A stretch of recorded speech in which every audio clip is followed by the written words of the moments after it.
Los arqueólogos realizaron también excavaciones en Éfeso, la ciudad de Heráclito, en otro tiempo célebre por su templo dedicado a Artemisa.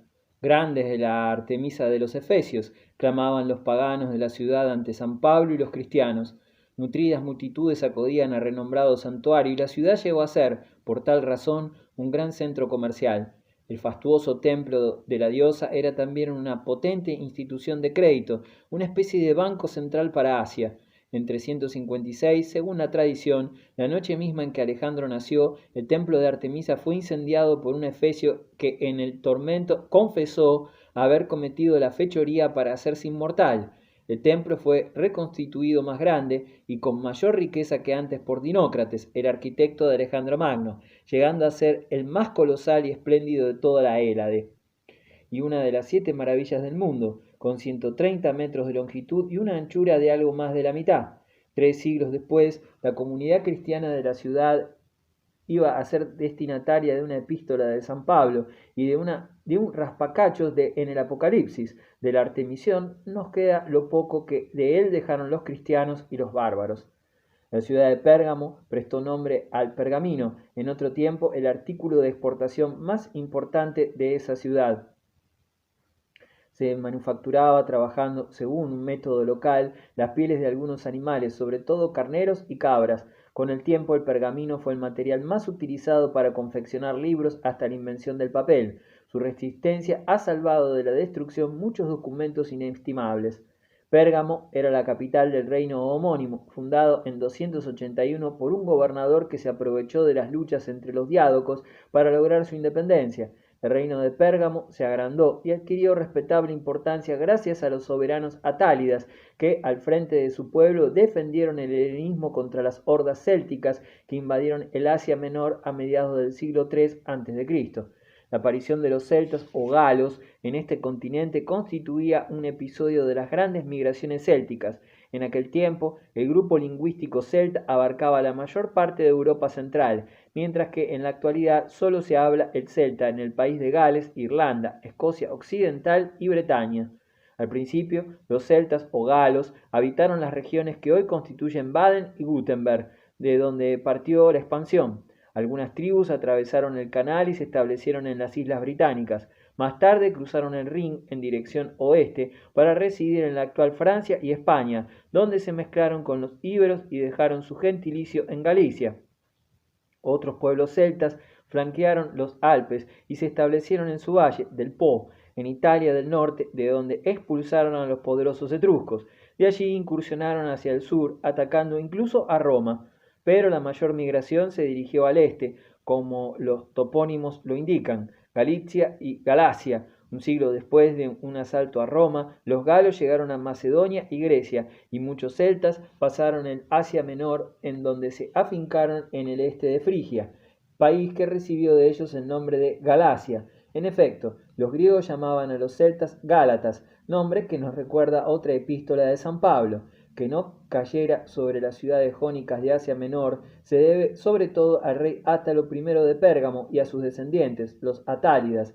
Esta dinastía fue asimismo famosa en el terreno cultural al hacer de Pérgamo una pequeña Alejandría. Su capital no fue solo el más activo centro comercial de Asia Menor, sino también un importante foco artístico y científico. Pérgamo era denominada la Atenas de Asia y la biblioteca fundada por Átalo I llegó a ser, después de la de Ptolomeo, una de las más grandes del mundo helénico. El país de Átalo no solo exportaba pergamino, Pérgamo era también célebre por sus mosaicos, tejidos de brocado, de oro y obras de arte. La más famosa de ellas es el colosal altar de Zeus o trono de Satán, como se lo llama en el Apocalipsis de San Juan. Los restos de este altar y otras admirables obras de arte han sido descubiertos en nuestra época. Pérgamo, como Priene, se salvó de la destrucción gracias a grandes murallas erigidas en épocas bizantinas para protegerla de sus enemigos.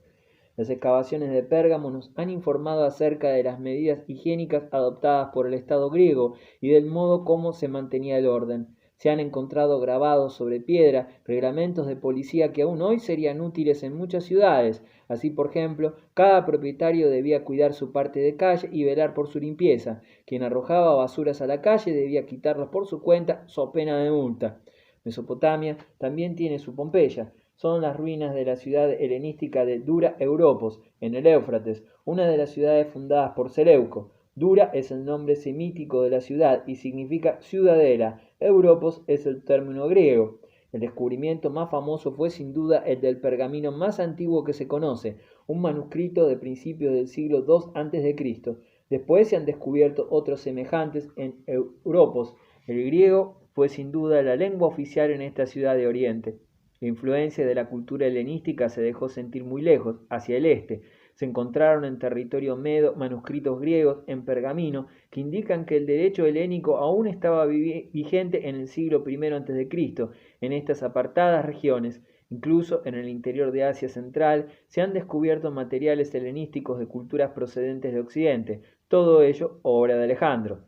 La cultura griega perduró todavía algún tiempo en las ciudades helenísticas de la India, hasta la generación que siguió a la caída del imperio seleucida, en 64 a.C.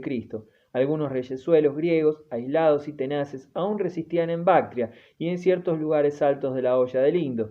Solamente a 4 siglos de la muerte de Alejandro Magno desaparecieron las últimas huellas del influjo griego en la India, influencia evidente sobre todo en el terreno de las artes indo-budistas.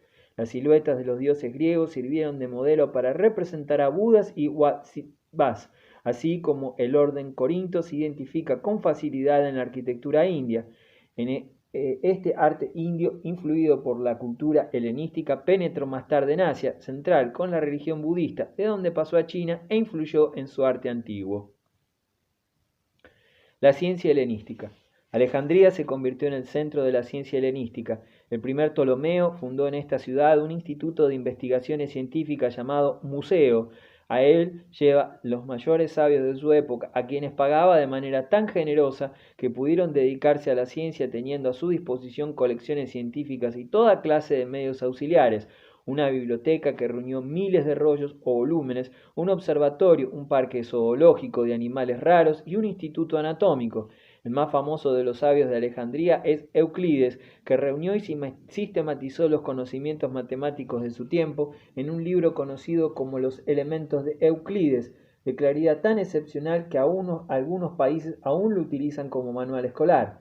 Arquímedes de Siracusa, otro genio matemático de la época, estudió en Alejandría y siguió los cursos de algunos discípulos de Euclides. Fue sin disputa el matemático más grande de la antigüedad y uno de los mayores de todos los tiempos. Todo el mundo conoce su célebre exclamación, ¡Eureka! Lo encontré, que pronunció en las termas de Siracusa al entrar en una bañera llena de agua y desbordar el recipiente. Lleno de entusiasmo y absorto en sus pensamientos, salió en el acto del baño sin acordarse de su ropa y corrió a casa para enfrascarse en cálculos y experiencias sobre la cuestión.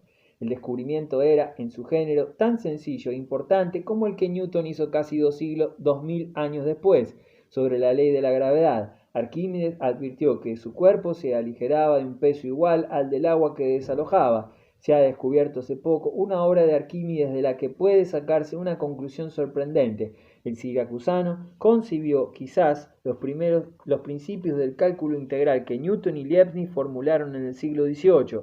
Arquímedes era también el mejor mecánico de su tiempo y célebre por sus ingeniosas máquinas de guerra. Ha dado su nombre a una invención, el tornillo de Arquímedes, consistente en un cilindro oblicuo de interior alveolado en espiral y que al girar sobre su eje hace subir el agua. La frase siguiente, atribuida a Arquímedes, caracteriza la confianza que sus contemporáneos tenían en su talento mecánico.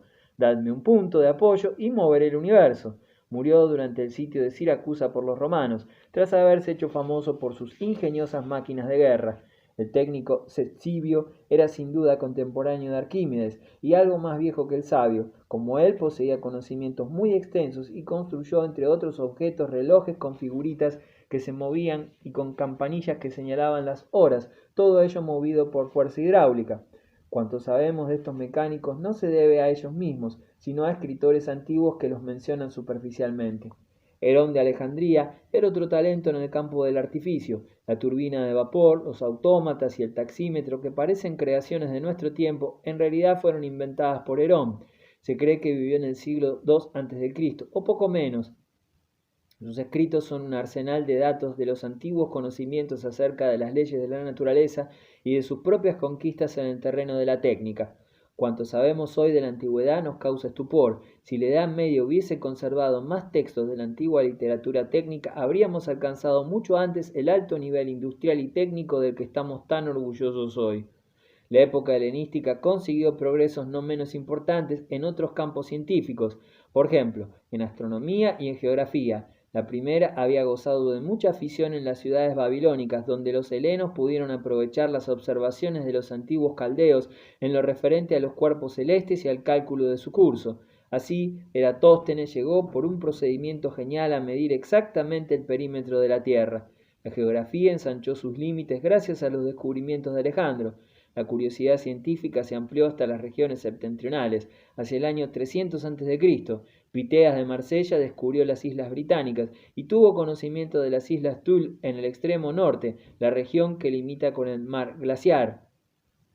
Los alejandrinos también se preocuparon de los estudios anatómicos, no solo sobre cadáveres, sino también en malhechores condenados a muerte, al menos así se dice. En las clínicas de Alejandría se realizaron difíciles operaciones, utilizando como anestésico la raíz de la mandrágora. Este vegetal, semejante a la patata, se da en la cuenca del Mediterráneo, muy conocida en la antigüedad por sus propiedades narcóticas. Se lo empleaba en la preparación de filtros de amor, etc. La filología, sobre todo la gramática y la exégesis literaria, era tan popular como las ciencias naturales. La institución cultural más célebre de Alejandría era su biblioteca, que llegó a ser la cámara del tesoro de la literatura griega. En función de ella, surgió en la ciudad un importante comercio de libros. Trabajaban para la biblioteca numerosos esclavos que transcribían las obras de los grandes escritores griegos en muchos ejemplares, vendidos luego en todo el mundo heleno. Gracias a la biblioteca y a las librerías alejandrinas han podido llegar a nosotros los tesoros de la literatura griega clásica. En el año 47 a.C., durante la guerra contra los romanos, la colosal biblioteca se incendió con todas las obras que encerraba. Se cuenta que 700.000 entre volúmenes, rollos y códices, cuadernos, fueron pastos de las llamas. Sin duda, el guarismo exagera, pero lo que indica parece fidedigno, que era descomunal para su época. Con todo, Alejandría no llegaría antes del siglo III después de Cristo a superar a Atenas como centro de disquisiciones metafísicas. Atenas siguió siendo el hervidero de la filosofía. Sus escuelas eran frecuentadas por numerosos griegos procedentes del mundo entero, junto a Teofrasto, sucesor de Aristóteles en la dirección del Liceo, y a los pensadores de la Academia Platónica. Los portavoces de las nuevas tendencias filosóficas destacaron pronto y adquirieron gran influjo en todo el mundo civilizado, sobre todo Epicuro y Zenón, el estoico, lo que ocultaban las arenas del desierto. La expansión del comercio de libros ocasionó un aumento en el consumo de papiro, vegetal que crecía abundante en las orillas del Nilo. Hoy casi ha desaparecido en Egipto. Puede imaginarse la enorme cantidad de papiro que existía en otro tiempo en el país ante la riqueza de manuscritos que nos han legado sus regiones secas y arenosas. También se han encontrado muchos rollos de papiro en las tumbas, pues solía usarse una cubierta de papiro para fabricar los sarcófagos de las momias. Además, los residentes griegos del Egipto de los Ptolomeos ofrendaban a sus difuntos las obras de sus autores preferidos. Pero los manuscritos sobre papiro nos han llegado además en otras formas más curiosas. Un siglo antes de que el geógrafo Estrabón visitase los cocodrilos sagrados del lago Meris, Egipto, el senador romano Memmius realizó un viaje turístico a través del país y, como muchos de sus contemporáneos, quiso visitar desde luego el célebre lago y observar la alimentación de las fieras sagradas. En un escrito de un alto funcionario egipcio de la época se anuncia a las autoridades locales la llegada de Memmius y se les ordena tomar medidas para la digna recepción de un personaje de tanta importancia. Procurad, escribió, alojarla en lugares adecuados, obsequiar al senador en todos sus desembarcos y en las orillas del lago, y tened preparado el pan para petesuchos y demás cocodrilos. Petesuchos era el más famoso de estos saurios sagrados.